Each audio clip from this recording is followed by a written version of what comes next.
Welcome to The Fight on Matrix Midwest with Randy Carricker. Hi, kids, and welcome to the show. It is great to have you with us for another edition of The Fight. Coming up, Max Scherzer, the St. Louisan, makes history. So does the Brewers' Jacob Mizorowski, and Cardinal play-by-play man Chip Caray will join us later in the show. But as always, first, it's time for Quick Hits, and they are sponsored by our friends at St. Luke's. And the Philadelphia Phillies are in town for a 3-game series. There probably isn't a more disparate approach to the game among the people building their teams right now than Philadelphia's Dave Dombrowski and the Cardinals' Chaim Bloom. The Phillies have the third oldest roster in baseball. The Cardinals have the second youngest after Washington. Of the Phillies' starting position players, only first baseman Alex Bohm, third baseman Bryson Stott, and center fielder Justin Crawford are homegrown. They've signed or traded for stars like Bryce Harper, Trey Turner, JT Realmuto, and now Luis Arraez. Their rotation has 2 guys from their system joining Zach Wheeler, Jesus Luzardo, and at the start of the season, Taijuan Walker. Meanwhile, Sunday's Cardinal lineup of 8 position players, a DH and a starting pitcher, all made their major league debuts in a Cardinal uniform. The Cardinals are in a rebuild, and Bloom's philosophy has always been about building from within.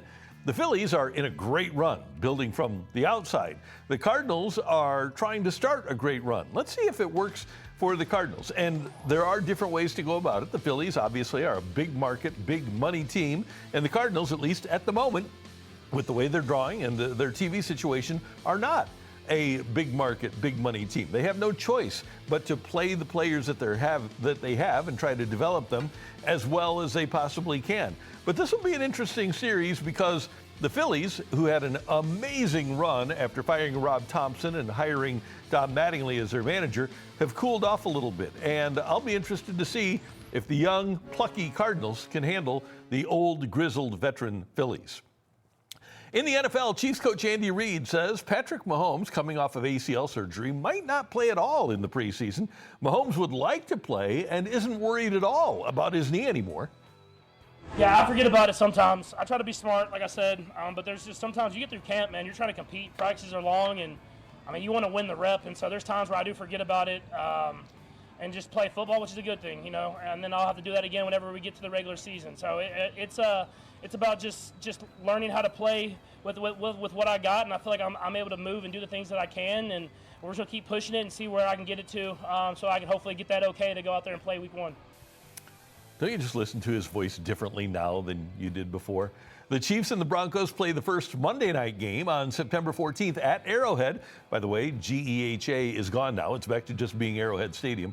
The Chiefs do have some problems. Right tackle is a problem, and their offensive coordinator, Eric Bieniemy, was out for an extended period, just returned to camp, and they'll have a month before they play. But the level of discipline that he brings to the table, the accountability that Eric Bieniemy brings to that team is really important because Andy Reid is kind of like the avuncular, fun guy, and they really need somebody to push a lot of those players. And Eric Bieniemy, when he was there before, did it, and that's one of the reasons that they were so sharp before. And Bieniemy being back in camp will make a big difference for them. By the way, they do have a new-look offensive line, a rookie from Indiana starting at right tackle this year, second-year man Josh Simmons at left tackle. Of course, their interior is fine, but it'll be an interesting season, to say the least, for the Kansas City Chiefs. Can they bounce back to where they were before last year when Mahomes got hurt? With a Sunday strikeout of Alan Roden of the Twins, Jacob Mizorowski of the Brewers officially reached the 200th strikeout plateau in the season in only 129 1/3 innings, decimating the Brewers franchise record. The previous mark was set by Corbin Burns, who needed 145 2/3 innings to reach 200 Ks in 2021. Miz became just the 9th Milwaukee pitcher to reach 200 strikeouts, but Mizorowski, who finished the day with 9 Ks over 6 innings, didn't just set a new franchise mark. Per Elias Sports Bureau, only one pitcher in history has ever reached 200 strikeouts faster than Mizorowski did on Sunday, Spencer Strider of the Braves, who needed just 123 1/3 frames to hit that total in 2023. And oh, by the way, Strider has barely pitched since because of arm injuries. Strikeouts are a bigger part of the game now than they've ever been before, but this guy's different. He's come back from arm fatigue, throwing as hard as he did early in the season. He has 29 more strikeouts than the second-place Gavin Williams of Cleveland. In fact, there are 6 other pitchers within 29 strikeouts of Williams, but nobody between he and Miz. So there's first place, and then there's second place, who's 29 strikeouts behind, and then 6 guys, a total of 7, within 29 strikeouts of each other between numbers 2 and 8. That Jacob Mizrachi is something, and my hope is that, unlike Strider, he's able to stay healthy and not have to deal with the ailments that Spencer Strider has. But when you're throwing 103 on a regular basis, it's just not natural. And I wonder how long Mizrachi can go throwing that hard and striking out that many people. But right now, he's fun to watch. Michael Brennan won the Wyndham Championship in North Carolina over the weekend, but 21-year-old Jackson Koivin secured the last of the 70 spots available for the FedEx Cup playoffs, one of which will be played here at the BMW Championship at Belle Reve in a couple of weeks. Koivin wasn't playing his best on Sunday, so getting in what was quite an accomplishment, and he was thinking about it during the round. Type of nerves when you know you don't have your stuff and you got to go out there and execute some shots, and I think that kind of sparked some emotion in me, and it's easier to get comfortable when you're playing well, and it was just kind of a different feeling for me today. I mean, obviously I wanted to make the playoffs, and I knew that was a far-fetched goal, but if I told myself back in June that I'd be sitting at 70 and waiting it out in Greensboro, I think I'd be pretty happy. Here's why he thought it was a far-fetched goal. He's only played in 6 events. 6. There are people that have played in a lot of events. Keegan Bradley played in 20 events and didn't make the top 70. Brooks Koepka played in 20 events, didn't make the top 70. This guy made it in 6 events, and now he's going to be playing in the final 3 tournaments, if he plays well, of the season. But he's one of the top 70 golfers in the entire world heading into next week at the FedEx St. Jude Classic in Memphis. Then the top 50 golfers remaining after that will be here at the BMW Championship at Belle Reve Country Club. By the way, last year, Rory McIlroy didn't play at the St. Jude Classic in Memphis because he had enough points to skip it. This year, McIlroy is going to be on hand at the St. Jude. Hey, and congratulations to St. Louisan, Parkway Central, and Mizzou grad Max Scherzer. One of the best of his generation is just one of the best ever. Over the weekend, Scherzer passed Walter Johnson and moved into 10th all-time on the Major League strikeout list. We have been playing baseball now for 150 years. They started in 1876. It's 2026. They've been playing for 150 years, and he's number 10 on the all-time list. Listen to these names, in addition to Walter Johnson that he passed. Bob Gibson, Greg Maddux, Pedro Martinez, John Smoltz, Bob Feller. Scherzer has more Ks than any of those pitchers. Only 9 with more, and it's pretty good company. Nolan Ryan, Randy Johnson, Roger Clemens, Steve Carlton, Burt Blyleven, Tom Seaver, Don Sutton, Justin Verlander, and Gaylord Perry. If you played against Max Scherzer in high school, you played against one of the 10 biggest strikeout pitchers in the history of baseball. If you played with him at Mizzou or were a classmate at Mizzou, it's pretty incredible what he's accomplished as a major leaguer. Every one of those guys that's eligible for the Hall of Fame, except Clemens, is in the Hall of Fame. Scherzer and Verlander are first ballot guys, and we will never see the likes of these guys again. With as satisfied as baseball is in getting 5 innings out of a starting pitcher, at the age of 37, Chris Sale needs 270 more strikeouts to get there. But among younger pitchers, we won't see a guy pitch enough to get 3,000 Ks again. Dylan Cease is 30 years old and has 1,415 strikeouts. He'd need 200 strikeouts a year for 8 more years to pass 3,000. And that just is not going to happen. I mean, look at the Cardinals staff right now. Kyle Leahy's 29 years old. He's not going to get there. Quinn Matthews can start his career at 26. He's not going to get there. Matthew Liberatore's not going to get there. None of the Cardinals guys are going to get there. Nobody in Major League Baseball is going to get there. Scherzer and Verlander and Clayton Kershaw were the last of a breed. Those are your quick hits, and they're sponsored by St. Luke's. Top-notch doctors in everything from heart health to orthopedics and more. Visit stlukes-stl.com today. Hey, later in the show, I'm going to have a bet for you with our daily wager. Hope you're looking forward to that like I am. But coming up next, our friend Chip Caray, the Cardinal play-by-play man on Cardinals.tv, will join us here in the fight.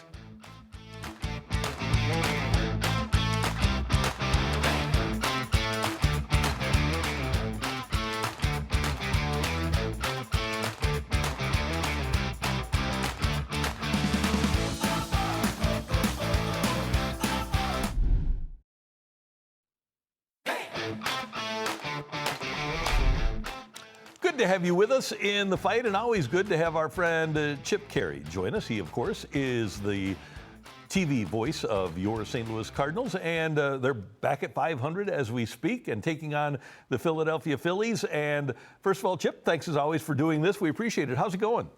Going well, Randy. Looking forward to a big series with the Phillies tonight, and the Cardinals have won 2 series in a row, so things trending in the right direction for sure. Yeah, and regardless of what happened, and they did lose, 6 series in a row coming out of the All-Star break, but it still was entertaining baseball, and that's a big thing for me. I know a lot of people, because of the last couple of years, it was kind of a stale environment, and this team just has a little verve that makes it really fun.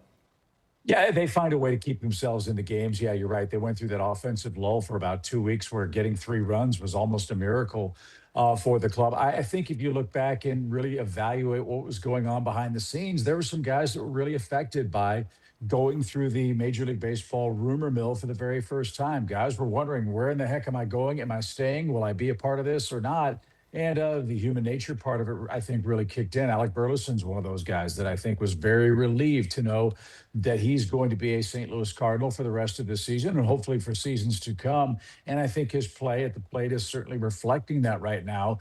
So, yeah, there were some things that were beyond the players' control that they hadn't dealt with before. But that's sort of what's been fun about this season, right? All these new chapters, new experiences, crazy things that happen with the young team. We are all riding those highs and lows and enjoying every single bit of it, because as we keep saying, the point of the journey is not to arrive, but seeing how these guys handle this stuff, what they learn from it, and how they take that into the seasons ahead for the Cardinals franchise. And Chip, the team obviously got younger at the deadline with the departures of Dustin May and Romero and Newt Barr. But I'm not so sure that they gave themselves any less of a chance to win. Taking nothing away from those guys, I think it shows the depth of the organization and what happens when you give guys opportunities. Yeah, it's better. I think the depth is a lot better. And I think you could go back to this offseason. Look, you trade guys like Nolan Arenado and Wilson Contreras and Sonny Gray. And yes, there were big economic considerations there as well. But that allowed opportunities for other players to step up and do what they're doing. And that's the only way you can find out. You got to let them play. You let the kids play. And by and large, I think these kids have done an excellent job of showing that they are major league players. Now we just got to figure out what the floor and what the ceilings are for a good number of them and see where that takes us. But the early returns are really good. I think Dusty Blake and his pitching staff have done a remarkable job with the starting staff in particular. All the talk about spin rates and non-strikeout stuff, they are in the top 10 in ERA in Major League Baseball as far as the starters are concerned, top 4 in the National League. And the growth of these guys as a group, I think, is really, really noteworthy. Michael McGreevy, Kyle Leahy, Andre Palante have all done remarkable jobs this season. We got to figure out what's going on with Matthew Liberatore. And I think we're all excited about what Hunter Dobbins and Quinn Matthews are going to provide us in the weeks to come. So pitching depth, really, really important, really, really good, a lot better than it's been at any time since I've been with the Cardinals. And the best news is there's a whole lot more of that coming. And Liberatore is an interesting case because when he's good, like in Toronto, really, really good, and then he has the clunkers like he had the other night. When you watch him, Chip, do you see a difference between what he does when he's great and when he's not? Yeah, it's a pretty simple game, right? You fall behind, you get hit. His fastball gets hit. He has to land the slider. He has to land the curveball. He did that up in Toronto. He didn't do that in his last start. It's just a matter of finding consistency with release point and results. Maybe it's something about pitching in a dome. You know, his 2 best starts were in dome stadiums, Toronto, and then again down in Tampa Bay a couple of years ago. I don't think we're going to build a roof at Busch Stadium anytime soon. So certainly that's something he's got to figure out. The other thing is he's a sweater, not the kind of sweater you wear at Christmas time, but he perspires profusely. Having a solution for him to get grips on his pitch, I think, is something that he's got to find an answer to, and the Cardinals have to find an answer to. And maybe it's something as simple as that. But the Matthew Liberatore that was pitching before that last clunker here at home was a pretty good version of Matthew Liberatore, and I know it's in there. I think we're confident we'll find it, and I'm very confident that Dusty Blake and his staff are working hard to help Matthew get back on the right side of things. Chip, I think if we went back through tapes of our discussions during the course of the season, Jordan Walker's been part of all of them because he's been so good. And I thought it was interesting. You and Mark Sweeney were talking about Walker during Friday night's game, and then Saturday he hits the monstrous home run. And because of where he was, because of the fact that he hadn't hit a home run since before the All-Star break, that was a pretty important homer for him personally, wasn't it? Yeah, you get the proverbial anvil off your back, right? This is a guy that won the home run derby, and every time he comes up, fans think he's going to hit one out. If only baseball were that easy. But yeah, I think getting back to his approach at the plate that made him so successful in the first half of the season, just hit the ball hard. Don't try to hit home runs. And I'm not suggesting that he was. But after that homer, if you look at the last 4 or 5 batted balls for Jordan Walker, they're all over 100 miles an hour. Prior to that home run, he was running out of bat, kind of when things were going badly for him. Pulling off the ball spinning clockwise off his bat, soft fly balls to right, rollovers to third. Now he's starting to hit the ball with authority in the air, on the ground at over 100 miles an hour. And as you know, if he gets it on a line, it's going to go. And when the Cardinals were successful offensively, it's because Jordan Walker and Ivan Herrera were slugging. When this team slugs, they can go toe-to-toe with just about anybody, and we showed that against Colorado, which has a really good offensive team. So that's a really nice trend that the Cardinals hope will continue against the Phillies, who come to town tonight. And I talked to a lot of people that were concerned about Herrera, and I said, hey, this guy, let's look at the 6-month body of work last year and what he did earlier this year. And you know that if Herrera, it's not happening for him, that it's going to happen at some point. He's just too good of a hitter, I think, for it not to happen for him. Yeah, he's born to hit. I'm sure he's made some mechanical adjustments, and most of it comes down to just getting good pitches to hit. When he doesn't chase, I think he's very, very dangerous. He gets hit a lot because pitchers have to go inside on him. He sort of dives into the plate with that open stance. And maybe it's a safer play for opposing teams to hit him than to let him hit them, right. Which is painful. But look, he was a guy that's born to hit. He's an integral part of this Cardinals offense. And when you have Walker second or Herrera second, that sets up a pretty nice 1, 2, 3, 4 in your lineup that can go left, right, all the way through the course of the ball game. So when those guys hit, your team looks good. When you don't hit, you look flat, you look stale, you look tired, whatever the adjective or noun is you want to use. But the Cardinals wrapped up 20 games in 20 days. We've got 3 under our belt with Colorado. We've got 3 more with the Phillies, then another off day before the Cubs and a long road trip. So I think you're going to see a little more spring in the guys' steps as we're getting back to a little more rest and a little more of a reasonable and rational home road travel schedule here over the next 2 weeks. At least that's my hope. Yeah, no doubt. And that number 1 guy, J.J. Weatherholt, gets the game-winning hit against Colorado in the finale on Sunday. And I haven't found anything unimpressive about J.J. Weatherholt, and I know you feel the same way. What's the most impressive thing for you about Weatherholt? He just looks like he's been here forever, right? Before that double, I think JJ was hitting about $155 in his previous 18 games.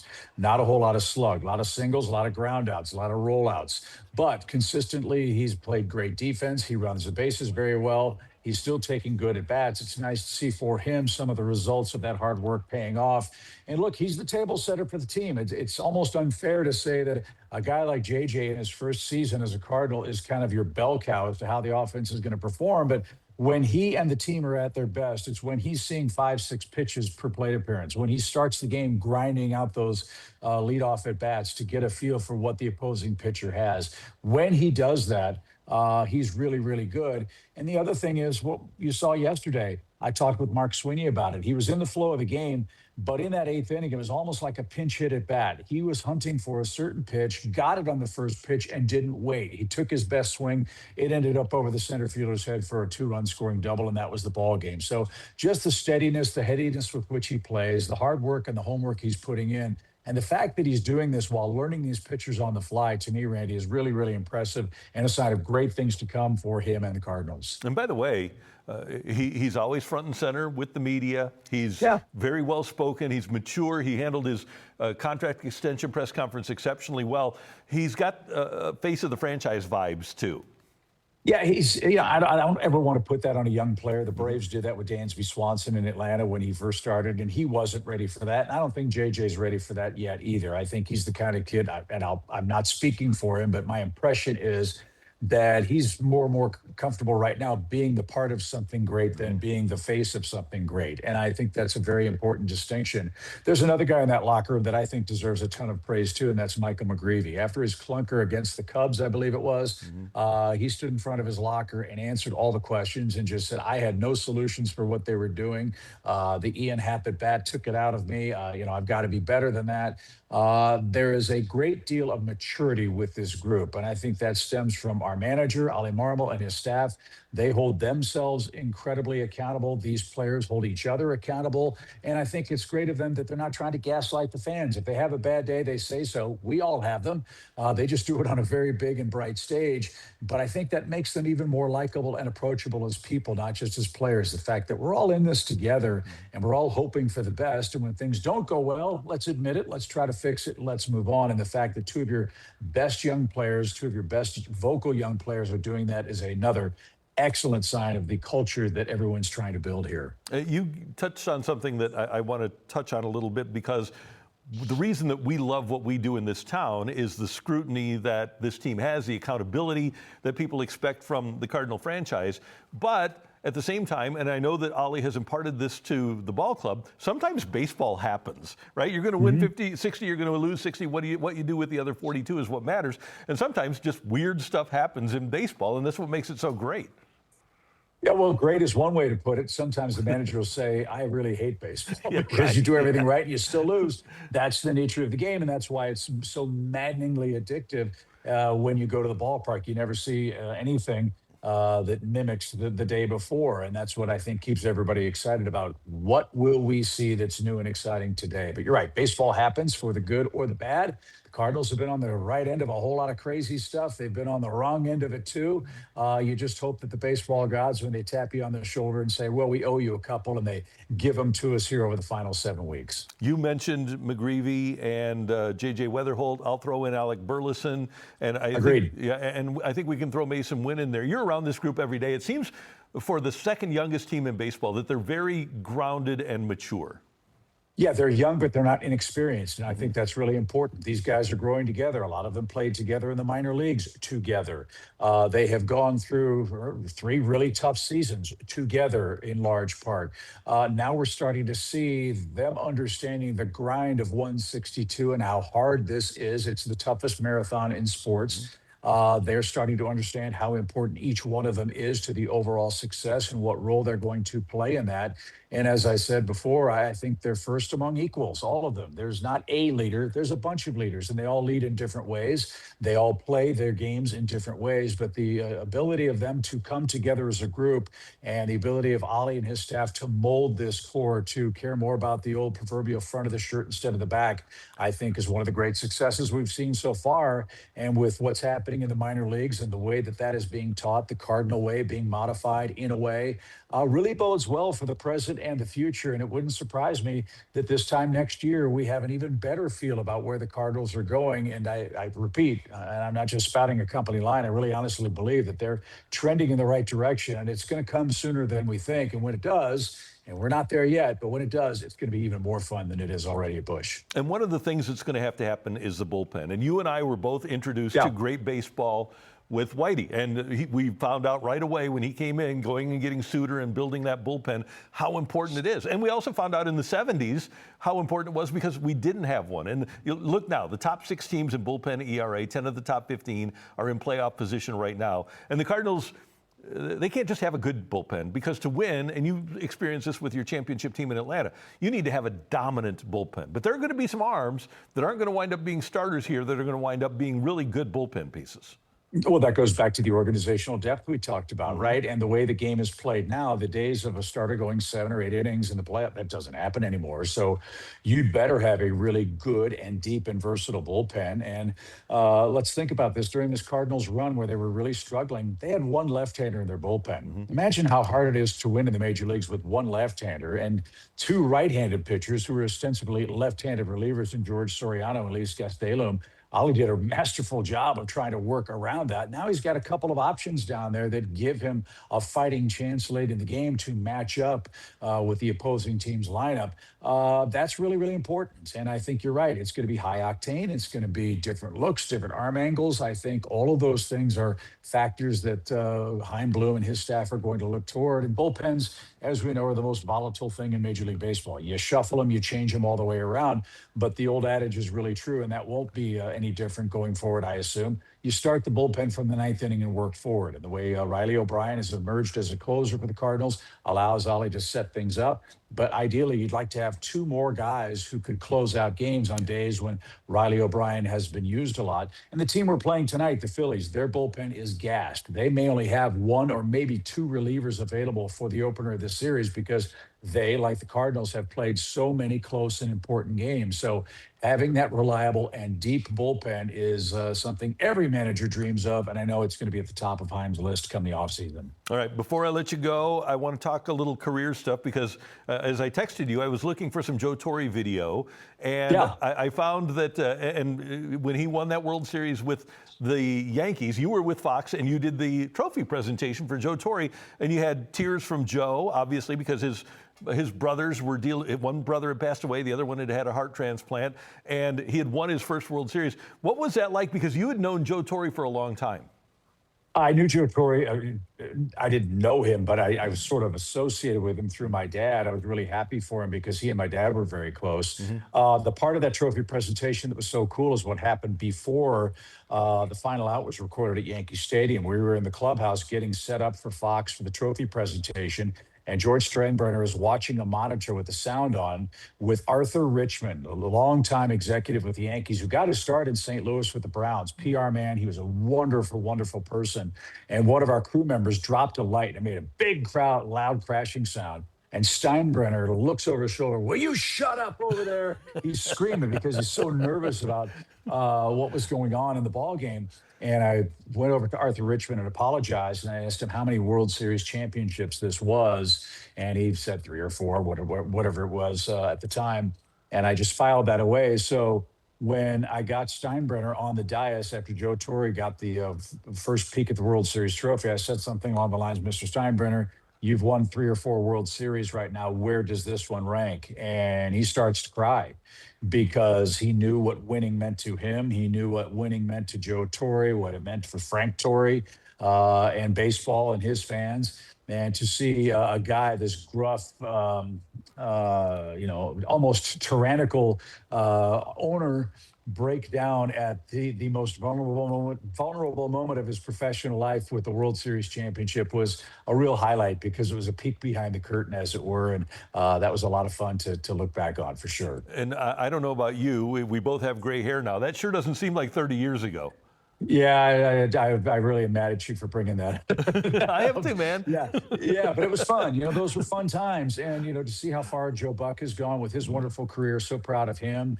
Really proud of what we at Fox did at the time. Remember the hue and cry of baseball is going to Fox. Oh, my God, it's not going to be Vin Scully. It's not going to be Joe Garagiola, but these young punks who love the game and grew up around the game. And hopefully we did our jobs well enough to serve the sport well and to still be at it. Doing this in the best baseball town in America for the best fans ever is a real thrill. I know Joe had a blast here the other night. That was great to see him. He did a great job of play-by-play, especially when he said ground ball to whoever that is.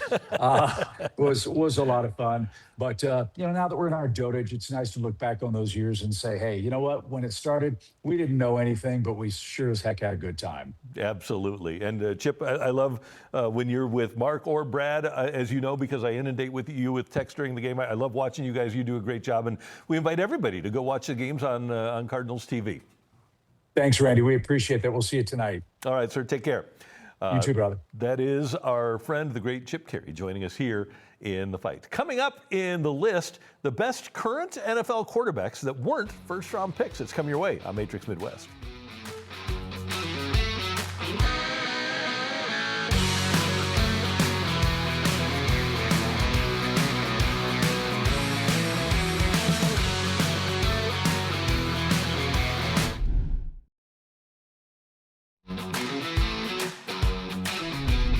It It is time for the list. And at the Pro Football Hall of Fame game in Canton last week, Cardinals' third-round quarterback Carson Beck played great.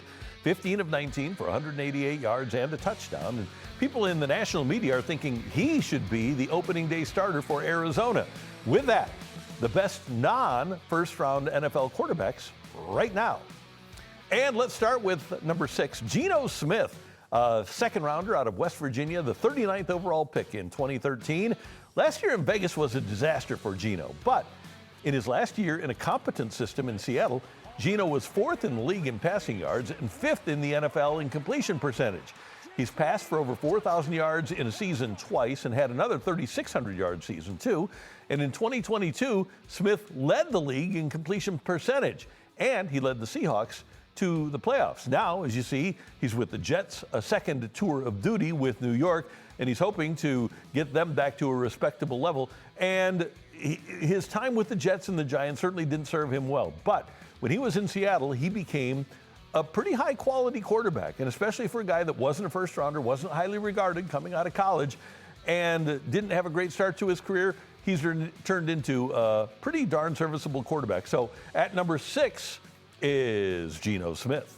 All right, let's move to number 5. Tyler Shough, a second-rounder in 2025, picked 40th overall by the Saints, and once he got comfortable in the last 5 games last year, the Saints went 4-1, and Shough had a 69.9% completion percentage and 263 yards per game, 5 touchdowns and just 2 picks. He's got a lot of talent around him, and it'll be interesting to see with Travis Etienne joining the group and with Chris Olave signing the new contract. He might even have better numbers than what he had last year. He also threw only 6 interceptions in 327 attempts and had a passer rating of 99.1.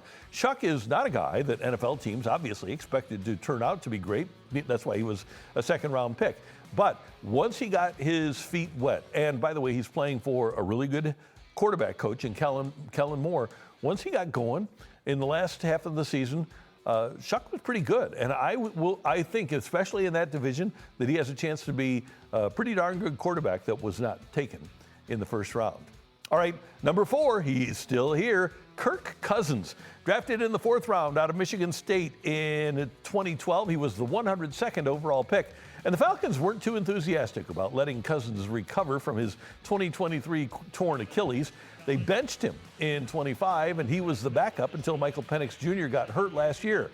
But Cousins led the Falcons to a 4-game winning streak to close the season, but they fired their coach and got rid of their quarterback anyway. He completed 62.6% of his passes in those last 4 games, 7 touchdowns, and just 3 interceptions. And I don't know if they realized in Atlanta how difficult it is, especially for a veteran guy, to come back from a torn Achilles. It took Aaron Rodgers a full season, and it looks like it took Kirk Cousins a full season as well. And he turns 38 next week, but he's led teams to the playoff 4 times. And with the Raiders, he's already become an inspirational leader. Got into it with Max Crosby in camp last week. As a matter of fact, Crosby and Cousins were both held out of practice because of their little kerfuffle that didn't turn into a brouhaha during Raiders practice. But you could definitely do worse in the NFL in 2026 than having Kirk Cousins as your quarterback. And he's our number 4 that wasn't taken in the first round. Number 3, and now we're getting into some pretty darn good ones. Jalen Hurts, taken in the 2nd round, 53rd overall out of Oklahoma in 2020. The difference between numbers 3 and 2 is razor thin. Hurts has led his team, the Eagles, to the playoffs in all 5 years he's been a starter, and had played in 2 Super Bowls, winning 1.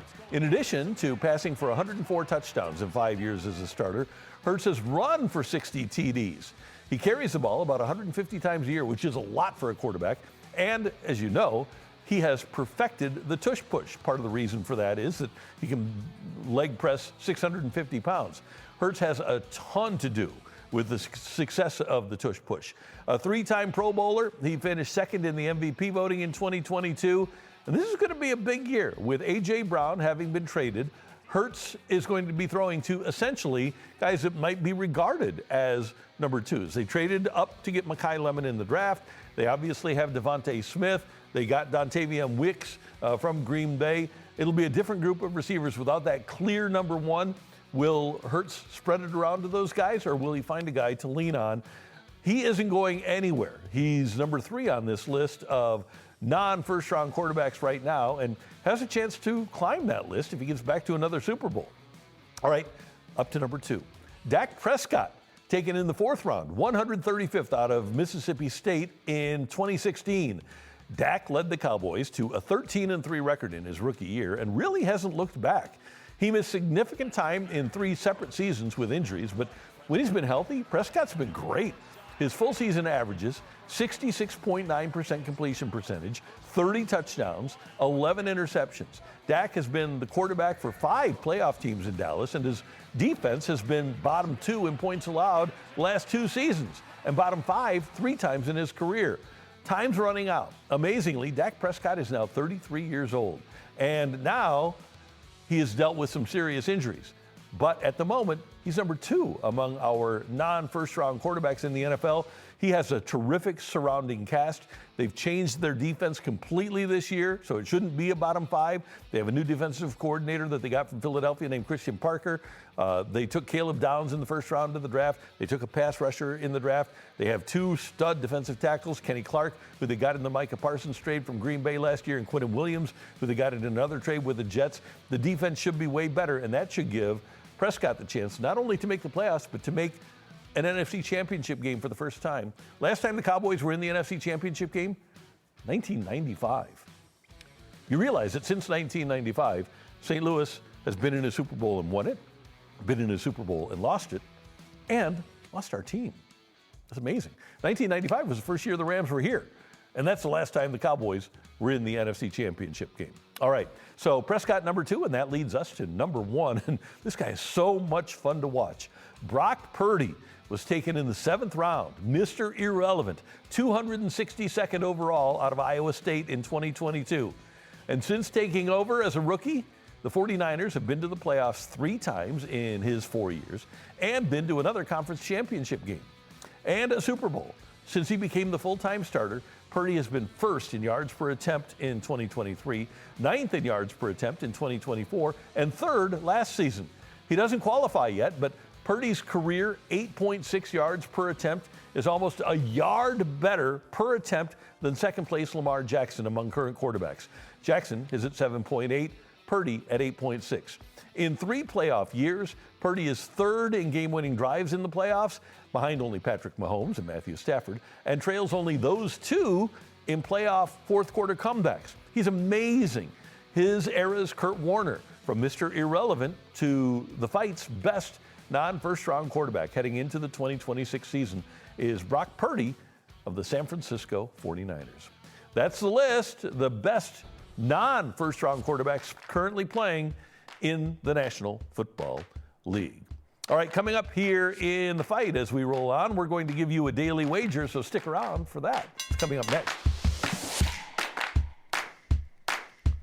Hey, I want you to know about heart problems. I was talking to a guy I was at a golf tournament this week, talking to a guy who had triple bypass, and he said, you know what, I didn't see it coming. I was 54, had a chest pain, went into my doctor, and I had 95% blockage, and so they had to do a triple bypass. And one of the things that they do at St. Luke's is they do a great job of diagnosis. If you have pain in your chest, maybe a radiating pain to your shoulder, or like I had when I had my bypass, a simple shortness of breath, it's a good thing to get to a doctor. And you can find a doctor at the St. Luke's website, stlukes-stl.com. But if you give them a call, you can learn about what they do. Because what they do is not only diagnose, they'll put you through a stress test. And if you do have a heart problem, they're wonderful at putting in a stent to allow your blood to flow easier.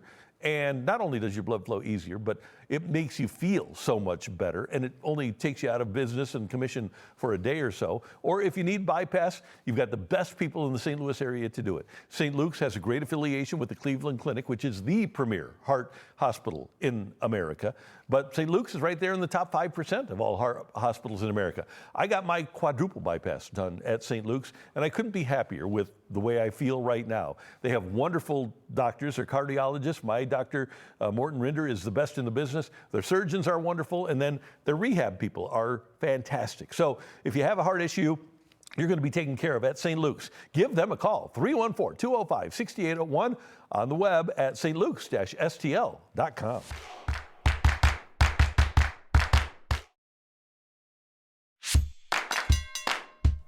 All right, let's pick out a bet since gambling is legal in Missouri and Illinois. And let's see if we can make a little bit of money, okay? On Tuesday night, Caitlin Clark and her Indiana Fever are playing the team in the media center of the world, the New York Liberty.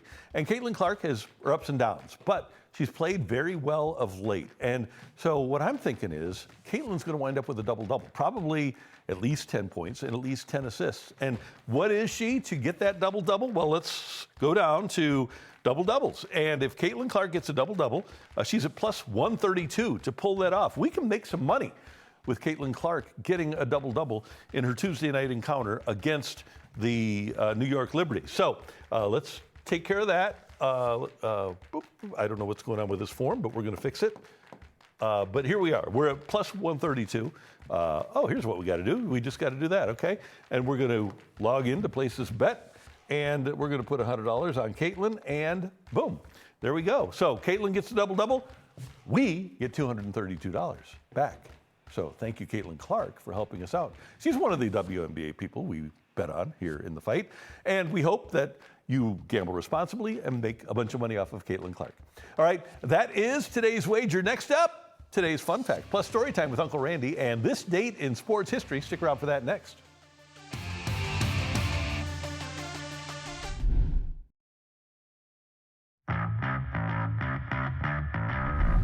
All right, time for today's fun fact. And if you weren't aware of it, Memphis Redbirds former Cardinal third baseman Nolan Gorman hit his 10th home run over the weekend. Those homers have been among Gorman's 21 hits. He also has 2 doubles. So Gorman has 9 singles and 12 extra base hits in 123 plate appearances. He also has 28 walks and an almost unfathomable 55 strikeouts in 123 at-bats. I checked on my calculator. That's a strikeout rate of 36.4%. That's too high, even if you don't care about strikeouts. So Nolan Gorman, we love the fact that you're hitting home runs, but let's make a little bit more contact and see if we can make it back to the major leagues. But man, when he hits them, they go, no doubt about it. All right, now it's time for Story Time with Uncle Randy, and Director Tyler is going to spin a wheel. We're going to come up with a year for you. We're going to come up with a sport for you, and we're going to come up with a story for you. And it looks like we got some 2010s hockey. Okay, so let's go back. And this was, it was a bittersweet night in St. Louis in 2013. It was January of 2013. And remember, we had a lockout. And Vladimir Tarasenko made his major league debut, I think it was January 13th, if I'm not mistaken, against the Detroit Red Wings. And what a great night that was, because he'd been drafted in the 2009 draft. And we thought he liked the nickname Tank. We didn't know that he didn't like the name. But from the day he was drafted until the day he arrived on the scene in St. Louis, we had these incredibly high expectations for Vladimir Tarasenko. And there is his very first game. And not only did he score 2 goals, but they were brilliant goals. There's one of them in a win over the Detroit Red Wings. And he went on, obviously, to have a fabulous career. He wound up on the cover of NHL 2017, I believe it was. He wound up winning a Stanley Cup with the Blues. He was just a dynamic performer. But here's what makes this bittersweet. On this night that hockey came back and Vladimir Tarasenko wound up scoring those 2 goals, it was the night that Stan Musial passed away in 2013. And so it's a little 2013 hockey, 2010s hockey and 2010s baseball. But talk about an incredible passing of the torch from the all-time greatest Cardinal to the newest and most exciting Blue playing his first game on the same night. It really was an amazing evening, and we got to see what an incredible performer Vladimir Tarasenko was going to be for the Blues, and we got to see a lot of highlight reel goals, but 2 of them were that night in the opener of the season against Detroit at what was then, I believe, Savas Center. Scott Trade Center at that. Thank you, Tyler. Appreciate that. All right, so that is Story Time with Uncle Randy, and now it's time for This Date in Sports History. And this is a fun one. On this date in 2010, the Cardinals got 6 straight hits against Mike Leake off of the Reds to start a 7-run 4th inning in Cincinnati as Chris Carpenter and the Cards won by a score of 7-4. Hits from John Jay right there. There's Albert Pujols. He's going to get a hit. Even Well, let's let Matt Holliday get a hit next, okay? So you've got Jay on base, you've got Pujols on base, and Holliday's going to get an RBI right here to right field, okay? So that's 3 in a row off of Leake. Next up is Colby Rasmus after the Cardinals had scored a run. And Colby Rasmus, he got a hold of that one, went down and golfed it into center field, and the Cardinals have another run. And then after that run scores, Yadier Molina steps to the plate, and Yadi with a base hit to left. So that is 5 hits in a row. What is the 6th hit in a row? It's number 55. It's Skippy. It's Skip Schumacher stepping in against Mike Leake, and boom, bases loaded. Bing, bang, boom, it's gone. Grand slam for Skip Schumacher. 6 hits to start the inning, and the Cardinals win it 7-4. Now, this was also the game where Brendan Ryan was late getting out to the field and got chewed out by Chris Carpenter and said it was just a nightmare. I remember being lucky that the next day was the big brawl. So that helped, because then it's a lot of tension went to that. But you talk about the nightmare, and it was the nightmare of all night. Everyone's woken up or been in, their dreams, and they're late, they can't find their keys, whatever it may be. That really, really happened. I go out there, they're done with warm-ups, everything. And I'm like, uh-oh, right? So I go running down the dugout, and I go, oh, my glove is in my locker. So I grabbed the first glove I saw, which was Aaron Miles' glove. I'm like, well, at least it's a left-handed catching glove, right? I went out there. The problem with Miles, he saw it, so he came to the top step when Carpenter's on the mound about to throw his first pitch, and he's like, Brennan, I got your glove. No. Oh, now everyone knows. Give it to me. And the glove's like skipping on the ground or whatever it was. And oh God, my shoes were untied. It was unbelievable.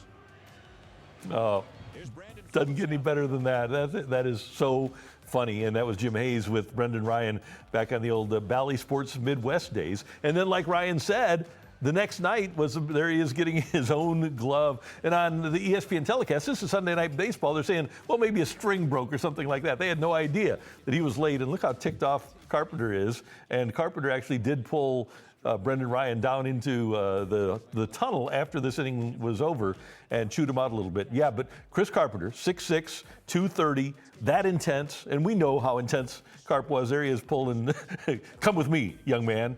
And so you get yelled at by Chris Carpenter with that intensity and that size. That has to be really intimidating. And I'm sure Carp said, don't ever do that again. Look at that face. He's in trouble. All right, tell your friends about Cardinals Fastball. It's a 1-hour condensed version of the previous day's Cardinal game, and you hear it every day here on Matrix Midwest. You see it every day, too, at noon and 4 p.m., and then right after the 4 o'clock showing, we have The Fight with Randy Carricker every day at 5, and then again at 10 p.m., and then re-aired at 7 the next morning.